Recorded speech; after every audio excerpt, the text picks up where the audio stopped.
G'day viewers. Today we've got some news on a game update for Train Sim World 3. And as usual, I read this to you to improve the accessibility of the information for those who don't have time to go to the forums or can't or won't. So, summary. Link Runs Tracker, Midland Mainline, and implementation of livery designer compatibility on the HST for Great Western Express. A few people been hanging out for that for just a little while. Get my scrolling in order. The full list of patch notes below, These changes will be going live from now on all platforms shortly. So this came out at about 11 p.m. for me last night, so a bit after I went to bed. So these should be out by now. Link Runs Tracker. Improved lighting at mains station to remove black scenery items. DBBR103 braking improvements. Mode indicators should now display 500 Hz restrictive mode properly. PZB indicators should now remain active after resuming a save game. Fixed flooded terrain. Fixed NPCs clipping on clothing. We stitched up the holes so they no longer get cold. It's good to have no embarrassing holes. Great Western Express HST. Added the livery designer compatibility to the HST.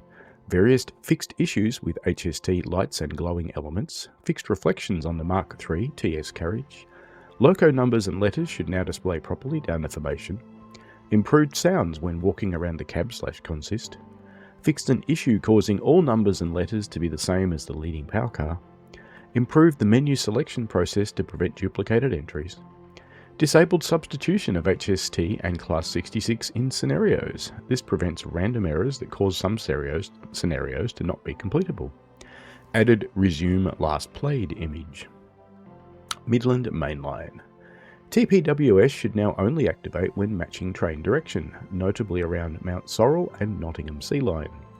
Train should not automatically brake as you pass the entry line turnout on the down fast line.